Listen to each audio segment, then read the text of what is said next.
Hello guys, this is Reena Yadav. Welcome you all on Reena Yadav classes, and today we will continue our data communication and networking classes. So today's our topic is data and signals. Okay, today's topic is data and signals, and in today's topic we are going to discuss the type of signals, and we will discuss in detail only one signal. Okay, and the other one in the next video. So let's start. Data and signals, we have two type of data signals. Okay, जो data होता है हमारे पास उसको transfer करने के लिए, ठीक है, मीन्स ट्रांसमिट करने के लिए एक होस्ट से दूसरे होस्ट तक, ये कह लो एक डिवाइस से दूसरे डिवाइस तक उसको सेंड करने के लिए, मतलब जो हमारा डाटा है उसको ट्रांसफॉर्म होना पड़ता है किसमें, इलेक्ट्रोमैग्नेटिक सिग्नल्स में। ठीक है, मीन्स जो डाटा हम सेंड कर रहे हैं वो किसी तरह से तो दूसरे डिवाइस के पास पहुंचेगा ना। ठीक है, तो वो जिस फॉर्म में जाता है उसको हम बोलते हैं इलेक्ट्रोमैग्नेटिक सिग्नल्स। ओके, तो इलेक्ट्रोमैग्नेटिक सिग्नल्स की फॉर्म में हमारा जो डाटा है वो ट्रांसफ़र होता है। ठीक है, अब हमारे पास जो भी डाटा होता है, सिग्नल्स होता है, या तो एनालॉग होएगा या फिर डिजिटल होएगा। ठीक है, जो हमारे पास जो सिग्नल्स होते हैं या तो फिर डिजिटल होगा या एनालॉग होगा। डाटा भी डिजिटल एनालॉग हो सकता है, सॉरी डिजिटल और एनालॉग हो सकता है, और जो सिग्नल्स है वो भी डिजिटल और एनालॉग बोथ हो सकता है। So first we start analog data and digital data. Okay, so analog data and the digital data.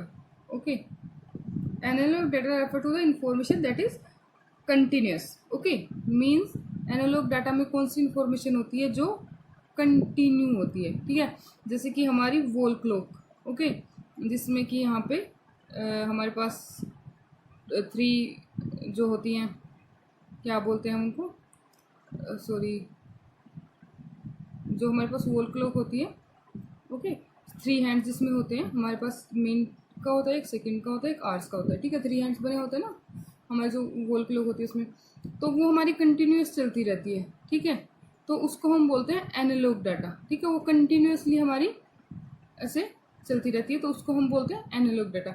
और जो हमारी हैंड वॉचेस होती हैं, जो कि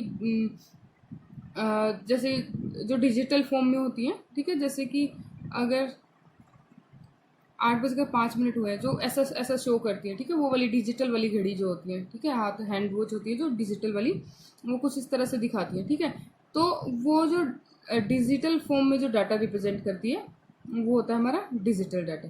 ठीक है, वो उसको कंटिन्यूस फॉर्म में नहीं दिखाती, वो सीधा हमें दिखाएगी 8:05 हुए, उसके बाद सीधा 8:06 हो जाते हैं। ठीक है, वो हमें 5 और 6 के बीच में जो टाइम का जो गैप चल रहा है उसको कंटिन्यूसली नहीं रिप्रेजेंट करती। ठीक है, तो ये डिफरेंस होता है analog data and digital data में। ठीक है, सो ये हमारा हो गया डाटा की बात। उसके बाद आते हैं हमारे सिग्नल्स। ओके, सिग्नल्स भी हमारे एनालॉग भी हो सकते हैं और डिजिटल भी हो सकते हैं। तो जो एनालॉग सिग्नल्स होते हैं उसमें जो हमारे पास लेवल ऑफ इंटेंसिटी होती है किसी भी पीरियड ऑफ टाइम पे, वो इनफाइनाइट हो सकती है। ठीक है, मीन जो एनालॉग सिग्नल्स है उसमें इनफाइनाइट लेवल ऑफ इंटेंसिटी होती है। मीन जो इंटेंसिटी होती है, जैसे कि हमारा सिग्नल क्या होता है कि एक डिवाइस से दूसरे डिवाइस में जो डाटा ट्रांसफर करो किसके थ्रू करे, ठीक है, सिग्नल्स के थ्रू करे। तो सिग्नल्स जैसे कि ये लगा लो हमारा कोई भी टाइम एक्सिस है। ठीक है, तो यहाँ से जैसे सिग्नल्स के थ्रू डाटा जा रहा है। ओके, तो जो एनालॉग होता है, एनालॉग सिग्नल हमारा इस तरह से ही प्रोपोगेट करता है, इस तरह से ही ट्रेवल करता है। ठीक है, तो जो हमारे पास इंटेंसिटी होती है वाली इंटेंसिटी, मतलब किस किस किस स्पीड से वो डाटा बढ़ रहा है। ठीक है, तो वो इनफाइनाइट हो सकती है, इंटेंसिटी कितनी भी हाई जा सकती है। ठीक है, अपर साइड भी और लोअर साइड भी कितनी भी हाई जा सकती है। तो मीन्स जो इंटेंसिटी होती है वो हमारे पास इनफाइनाइट होती है, मीन्स हम उसकी लिमिट हमारे पास डिफाइन नहीं होती। ये होता है एनालॉग सिग्नल में। ठीक है, और डिजिटल सिग्नल में हमारे पास क्या होता है, डिजिटल सिग्नल में हमारे पास मीन्स एक लिमिट होती है, ठीक है, कि इस लिमिट तक ही हमारा जो इंटेंसिटी है, जो पीरियड ऑफ टाइम की, वो जा सकती है, ठीक है। Limited number of define values होती है हमें, हमारे पास जो वैल्यू डिफाइन होती है वो तो या तो 1 की फॉर्म में होंगी या 0 की फॉर्म में होंगी। मीन्स यहाँ पर अगर वैल्यू यहाँ पे है तो 0 है और यहाँ पे गई तो 1 है, ठीक है।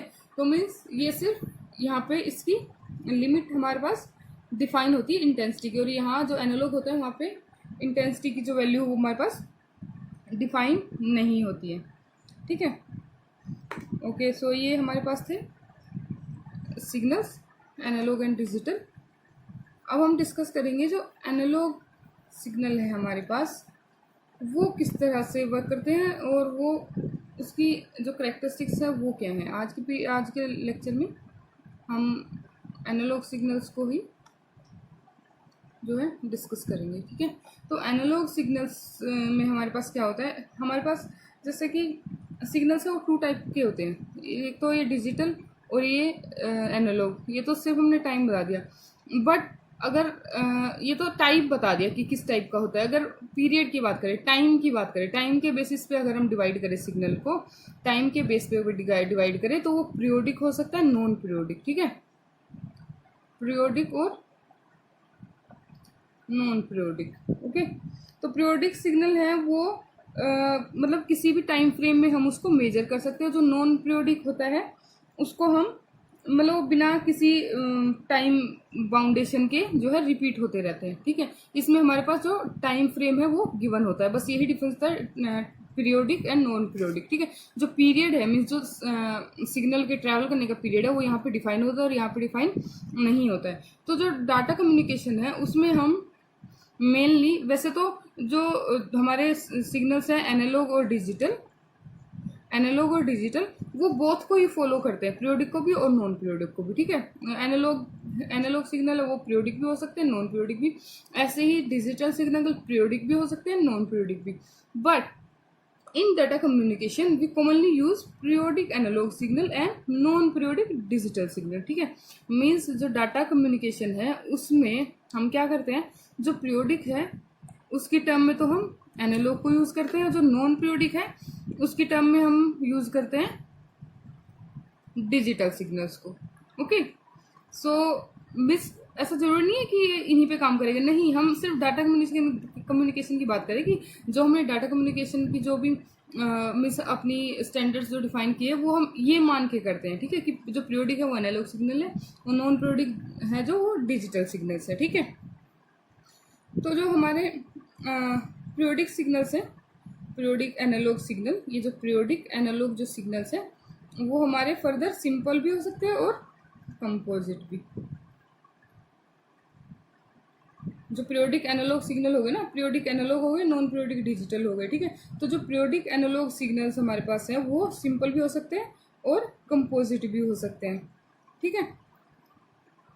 तो ये था टाइम के बेसिस पे, ओके।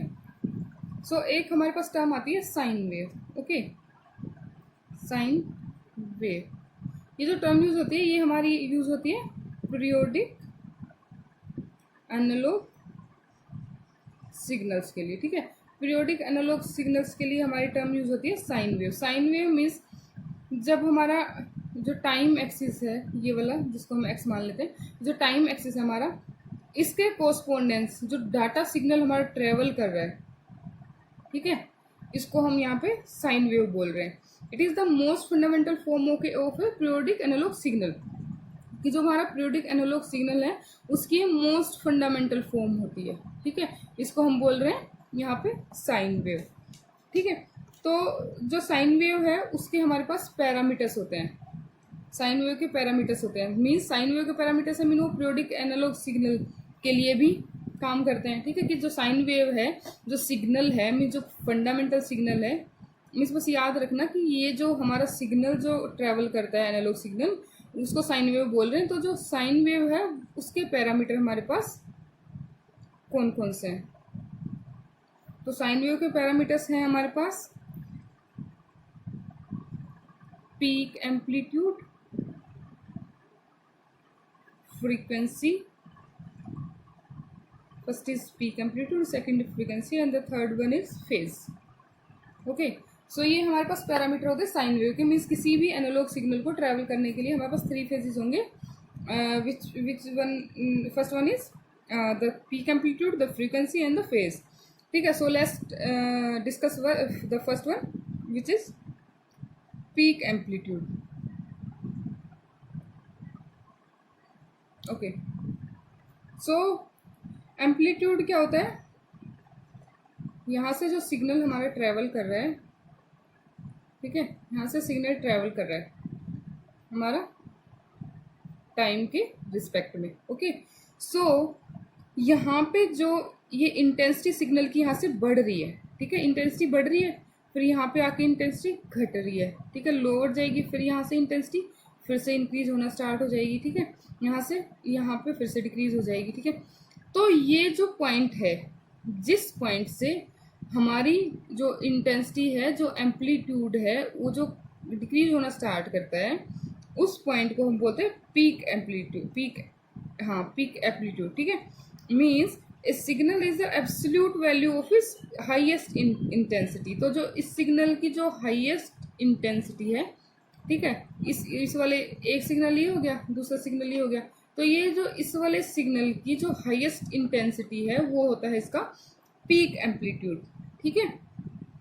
मीन्स ये जो है वो हाईएस्ट जो एनर्जी लेवल है वो यहाँ पे ही होता है, हाईएस्ट एनर्जी लेवल यहाँ पे कैरी किए होता है वो सिग्नल, ठीक है। तो ये हम इसको बोलते हैं क्या?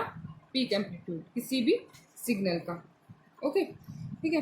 तो जैसे मैं यहाँ पे आपको एग्जांपल लेके दिखाऊंगी तो उसमें आपको थोड़ा अच्छे से क्लियर हो जाएगा। देखो, जैसे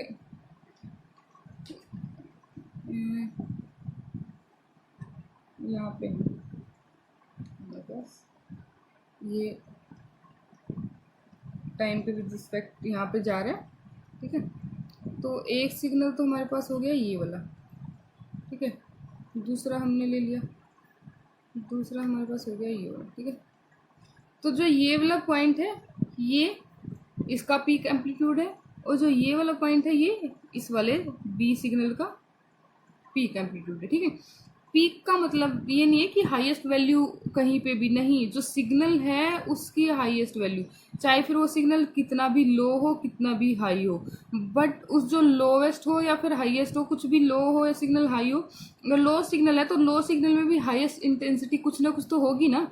जैसे ये वाला सिग्नल है, इसमें ये बेसिक से लो सिग्नल है, ठीक है, बेसिक से डाउन है इसकी इंटेंसिटी, बट इस डाउन में भी कहीं ना कहीं तो हाई पॉइंट है ना, तो इसको हम बोलते हैं पीक एम्पलीट्यूड, ठीक है। ये डिफरेंट डिफरेंट है दोनों, ठीक है। तो ये हमारा हो गया एम्पलीट्यूड। उसके बाद हमारे पास आता है फ्रीक्वेंसी।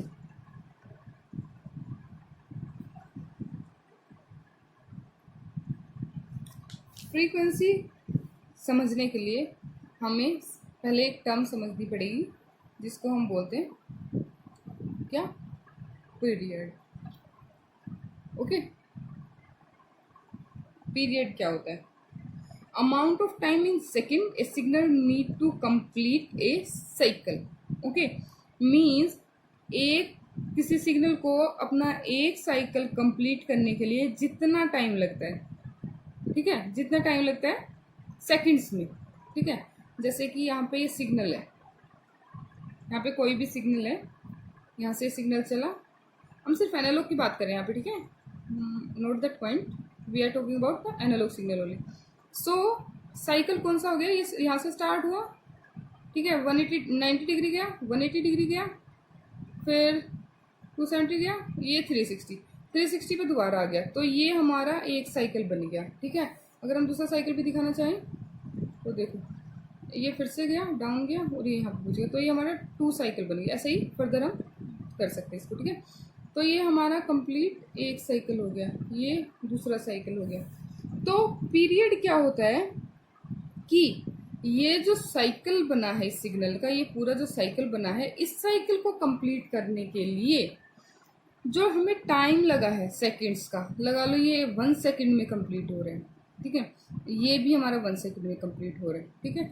सेम रहेगी फ्रीक्वेंसी तो 1 सेकंड में से कंप्लीट हो रहा है। तो जो इस पीरियड को जो इस सिग्नल को अपना एक साइकिल जो कंप्लीट करने के लिए जो टाइम लगा है वो हम बोलते हैं पीरियड है, इतने सेकंड का, 1 सेकंड का पीरियड, ठीक है। और या फिर यहाँ पे 2 सेकंड का पीरियड, तो ये इसको हम बोलते हैं पीरियड। उसके बाद जो फ्रीक्वेंसी है वो क्या कहता है, फ्रीक्वेंसी जो होती है number of period in 1 second, ठीक है, number of period in 1 second. So देखो अब ये पीरियड क्या था कि 1 सेकेंड में कितने साइकिल कंप्लीट हो रहे हैं, ठीक है। पीरियड था कि 1 सेकेंड में कितने साइकिल कंप्लीट हो रहे हैं। अब फ्रीक्वेंसी क्या कहती है, फ्रीक्वेंसी क्या कहती है कि पीरियड कितने कंप्लीट हो रहे हैं 1 सेकेंड में, ठीक है। अब जैसे ये लगा लो कि ये पूरा यहाँ तक 1 सेकेंड है, ठीक है। तो एक पीरियड तो ये कंप्लीट हो गया, ओके, दूसरा पीरियड ये कंप्लीट हो गया, तीसरा पीरियड ये कंप्लीट हो गया। तो लगा लो ये 1 सेकेंड में 3 पीरियड हमारे कंप्लीट हो रहे हैं, तो उसको हम बोलते हैं फ्रीक्वेंसी, कि 1 सेकेंड में कितने पीरियड हमारे कंप्लीट हो रहे हैं, ठीक है। मीन्स जो कितने साइकिल बन रहे हैं 1 सेकेंड में, उसको हम बोलते हैं फ्रीक्वेंसी। तो आई होप कि आप लोगों को ये समझ आया होगा कि होता क्या है। ये मैं बिल्कुल बेसिक बता रही हूँ कि होता क्या है, वरना बाकी जगह देखोगे वीडियोस में सिर्फ आपको फॉर्मूला दे देते हैं, बता देते हैं ये फ्रीक्वेंसी हो गई, ये टाइम हो गया, पीरियड हो गया, ठीक है, वहीं से आपको, बट मैं बेसिक समझा रही हूँ ताकि आप लोगों को कन्फ्यूजन ना हो, ये टर्म्स बहुत कन्फ्यूज करते हैं, ठीक है। सो ये हमारा हो गया तीनों, पीक एम्पलीट्यूड भी हो गया, फ्रीक्वेंसी भी हो गया, और तीसरा क्या था हमारे पास, फेज और रह गया, ठीक है, फेज। अब फेज क्या होता है, फेज हमारे पास, हम जो फ्रीक्वेंसी और जो पीरियड है उसको डिटेल में करेंगे, उससे पहले एक बार हम फेज पढ़ लेते हैं। फेज है वो पोजीशन डिफाइन करता है किसी भी वेव की रिलेटेड टू टाइम 0। जैसे कि कोई भी वेव है यहाँ से, और ये हमारे यहाँ से स्टार्ट हो रहा टाइम 0, तो इस टाइम 0 के इस टाइम 0 से रिलेटेड जो हमारी वेव है उसकी पोजीशन क्या है, ये फेज डिफाइन करते हैं, ठीक है। मीन्स फेज का मेन काम क्या है, describe the position of the wave. ये क्या करता है, describe the position of wave relative to time 0, okay. So देखो मैं आप लोगों को एक बार दिखा देती हूँ कि ये कैसे वर्क करता है। जैसे हमारे पास ये सिग्नल है, ठीक है, ये यहाँ से स्टार्ट हुआ जा रहा है आगे फर्दर, ठीक है। So okay, so one more thing is that कि जो फेज हमारे पास होता है उसको हम मेज़र करते हैं या तो डिग्री में या फिर रेडियन में, ओके। डिग्री 360 डिग्री, ठीक है, मीन्स, और कन्वर्ट कैसे करते हैं, जो 360 डिग्री रेडियन होता है वो इक्वल टू होता है 2 पाई के, ठीक है, 2 पाई रेडियन के। जो हमारा 360 डिग्री जो डिग्री एंगल होता है वो इक्वल टू होता है 2 पाई रेडियन के, ओके। सो 1 डिग्री कितना हो गया, 2 पाई बाय 360 डिग्री रेडियन। तो ऐसे हम इस बेसिस पे न्यूमेरिकल सोल्व करते हैं। ये हमारा क्या होता है, फेज के लिए जो हमारा मेजर जिसको करते हैं, मेजरमेंट जो होता है फेज का वो किस तरह से होता है, ठीक है। तो जो हमारे पास फेज में जो साइन वेव्स होती हैं, ठीक है, उसको हम शिफ्ट कर सकते हैं, ठीक है। जैसे कि ये हमारे पास वेव है, ठीक है, अब इस वेव को हम शिफ्ट कर सकते हैं, कैसे, ये वाली वेव है, ये यहाँ से 0 टाइम से स्टार्ट हो रही है, इसको हम बैकवर्ड फॉरवर्ड दोनों डायरेक्शन में इसको हम जो है क्या कर सकते हैं, शिफ्ट कर सकते हैं। सो इसको मान लो हमने इस 0 को यहाँ पे शिफ्ट कर दिया, ठीक है, कर सकते हैं, ओके। या फिर मान लो हमने इसको इधर शिफ्ट कर दिया तो इधर भी शिफ्ट कर सकते हैं, ठीक है। तो ये हमारी साइन वेव इस तरह से जो है ट्रेवल कर सकती है, ठीक है, वेव को हम मतलब शिफ्ट कर सकते हैं, ठीक है। सो पीरियड क्या कहता है कि ये यहाँ से 0 पीरियड पे 0 टाइम पे हमारी स्टार्ट हो रही है, ठीक है। सो जब हमारी 0 टाइम से हमारी ये स्टार्ट हो रही है, ये वाली वेव देखो, ये हमने एग्जाम्पल लिया ना, तो ये देखो ये 0 टाइम से हमारी वेव स्टार्ट हो रही है, ठीक है। तो फेज है वो 0 डिग्री से स्टार्ट हुआ, हमारा फेज 0 डिग्री से स्टार्ट हो रहा है, और जो हमारा टाइम है वो भी कितना है 0। यहाँ पे एंगल की वैल्यू कितनी है 0, 0 डिग्री से स्टार्ट हुआ और टाइम भी कितना है 0, तो एम्पलीट्यूड भी यहाँ पे कितना है 0, ठीक है, क्योंकि एम्पलीट्यूड ऊपर की तरफ जाएंगे तो बढ़ेगा ना, तो एम्पलीट्यूड भी यहाँ पे 0 है। बट ये जैसे जैसे आगे बढ़ती जाएगी तो हमारा एम्पलीट्यूड क्या करेगा, इंक्रीज होता जाएगा, ठीक है। दूसरे वाले एग्जाम्पल में हमारा क्या है, जो साइन वेव है,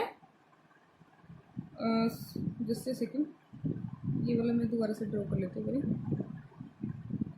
ये जैसे मान लो हमने यहाँ से स्टार्ट कराया इसको, ठीक है, यहाँ से हम ऐसे ट्रेवल किया सिग्नल ने, ओके। सो यहाँ पे है हमारा टाइम 0, ठीक है, और फेज स्टार्ट हुआ, वो कहाँ से स्टार्ट हुआ, 90 डिग्री से, ठीक है। जो हमारा फेज है वो यहाँ से स्टार्ट हुआ, ठीक है, यहाँ से फेज स्टार्ट हुआ था 0 डिग्री पे, यहाँ पे फेज स्टार्ट हुआ 90 डिग्री से। 90 डिग्री से स्टार्ट हुआ तो हमारा जो एम्पलीट्यूड है वो क्या करेगा, नीचे की तरफ आएगा, डिक्रीज हो जाएगा, ठीक है। तो तीसरे वाले में क्या है, तीसरे वाले में हमारा यहाँ से, ठीक है, टाइम तो 0 ही है, ये पूरी हाफ वेव इधर आ गई, तो 0 से स्टार्ट हुआ, ओके, और ये यहाँ पे एम्पलीट्यूड भी डिक्रीज हो रहा है। तो ये फेज की वर्किंग है कि सिंपली फेज वर्क कैसे करता है, ठीक है। मेन चीज़ जो याद रखने की वही है कि डिग्री में मेजर करता है और डिग्री में और रेडियन में, ठीक है, कन्वर्ट कैसे करते हैं, ओके। तो ये हमारे पास था फेज। अब जो हमारे पास पीरियड और फ्रीक्वेंसी जो मैंने करवाया था, पीरियड एंड फ्रीक्वेंसी, उनकी हम एक बार देख लेते हैं आपस में रिलेशन, ठीक है, कि उनकी आपस में रिलेशन क्या है। तो जो हमारे पास फ्रीक्वेंसी होती है उसको हम डिनोट करते हैं एफ से, और जो पीरियड होता है उसको हम डिनोट करते हैं टी से, because it works in the respect to time, okay. तो पीरियड को हम डिनोट करते हैं टी से और फ्रीक्वेंसी को एफ से, ओके। तो टी हमारा जो होता है वो होता है 1/f, और जो एफ जो होता है वो होता है 1/t, मीन्स ये दोनों एक दूसरे के इन्वर्सली प्रोपोर्शनल है, ठीक है, ओके।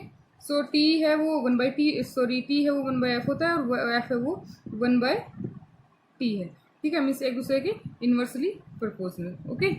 सो हम अब देखते हैं कि जो पीरियड है उसको हम किसमें डिफाइन करते हैं, मैंने बताया था कि इन 1 सेकेंड, ठीक है, number of cycle in 1 second, तो इसको हम सेकेंड में डिफाइन करते हैं। और जो फ्रीक्वेंसी है उसको हम नॉर्मली हर्ट्ज में एक्सप्रेस करते हैं, ठीक है, मीन्स जिसका मतलब होता है कि साइकिल पर सेकंड, की एक सेकंड में कितने साइकिल हमारे या कितने पीरियड बन रहे हैं, उसको हम हर्ट्ज में, मीन्स फ्रीक्वेंसी क्या है, ठीक है। जैसे देखो फ्रीक्वेंसी कैसे समझो, ये फ्रीक्वेंसी, ठीक है, कि ये एक साइकिल बन गया है, सॉरी ये यहाँ पे हमारा एक पीरियड बन गया, ये दूसरा पीरियड बन गया, किसमें फ्रीक्वेंसी, कितने साइकिल बन रहे हैं, नंबर ऑफ साइकिल, ये भी फ्रीक्वेंसी हो गई, ये भी फ्रीक्वेंसी हो गई, ठीक है।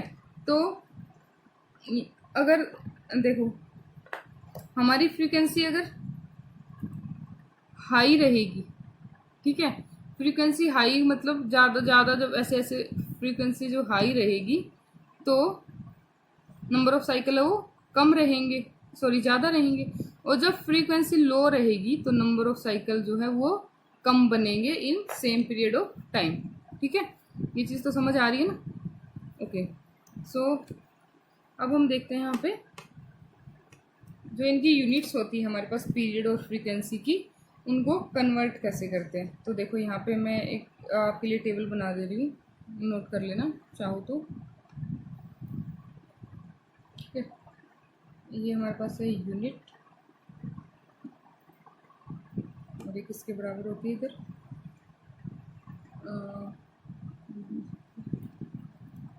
पहले इधर वाला कर लेते हैं, ठीक है। हमारे पास यूनिट, ये है सेकंड, एस 1 सेकेंड, सेकेंड का मतलब 1 सेकेंड हुआ, मिली सेकेंड, मिली सेकेंड का मतलब हुआ 10⁻³ सेकेंड, ओके। हमेशा याद रखना कि जो हमारी पीरियड और फ्रीक्वेंसी की जो भी यूनिट्स रहती हैं उनमें डिफरेंस ये होता है कि जो फ्रीक्वेंसी की जो सॉरी जो क्या बोलते हैं, जो पीरियड की जो यूनिट्स रहती हैं उनमें पावर माइनस में होएगी, ठीक है, याद करने के लिए बता रही हूँ सिर्फ। मिली सेकेंड में -6, माइक्रो सेकेंड में सॉरी -3 था, माइक्रो सेकेंड में -6 सेकेंड, नैनो सेकेंड में 10⁻⁻⁹ सेकेंड, एंड पिको सेकेंड में 10⁻12 सेकेंड। ओके, सो मिली को हम लिखते हैं एमएस, और माइक्रो को हम लिखते हैं, जैसे माइक्रो के लिए हम ये म्यू जो सिंबल है इसका यूज़ करते हैं, नैनो के लिए हम एनएस यूज़ करते हैं, और पिको के लिए हम पीएस यूज़ करते हैं। ठीक है, तो ये हमारी होगी पीरियड के लिए यूनिट, और मीन्स उसको कैसे कन्वर्ट, मीन्स किस तरह इसको लिख सकते हैं, किस फॉर्म में लिख सकते हैं। अब हमारे पास है फ्रीक्वेंसी को किस में हम डिफाइन करते हैं, हर्ट्ज में। ठीक है, तो हर्ट्ज में हमारे पास जो हर्ट्ज होता है वो होता है 1 हर्ट्ज। ओके, और जो किलो हर्ट्ज होता है उसको हम लिखते हैं 10⁻3। याद रखना, इसका मिली, इसका किलो। ठीक है, सेम हुआ, बट सिर्फ जो पावर है वो माइनस प्लस, याद करने के लिए बता रही हूँ, वैसे सेम नहीं होता है। ठीक है, किलो हर्ट्ज 10⁻3। उसके बाद है मेगा हर्ट्ज 10⁻6। यहाँ पे आता है गीगा हर्ट्ज को तो मेमोरी की फॉर्म में भी याद कर सकते हो, giga 10⁻9, and then tera hertz 10⁻12। ठीक है, सो ये हमारे हो गए। ठीक है, फ्रीक्वेंसी और जो पीरियड है उसकी यूनिट्स। ठीक है, कि हम किस तरह से हम उसको कर सकते हैं। ठीक है, अब मैं आप लोगों को 2 सिग्नल दिखाऊंगी, सेम एम्पलीट्यूड और सेम फेज के साथ, बट जो फ्रीक्वेंसी है वो उनकी डिफरेंट रहेगी, ताकि आपको एम्पलीट्यूड, फेज और फ्रीक्वेंसी में जो है डिफरेंस अच्छे से समझ आ जाए। ठीक है,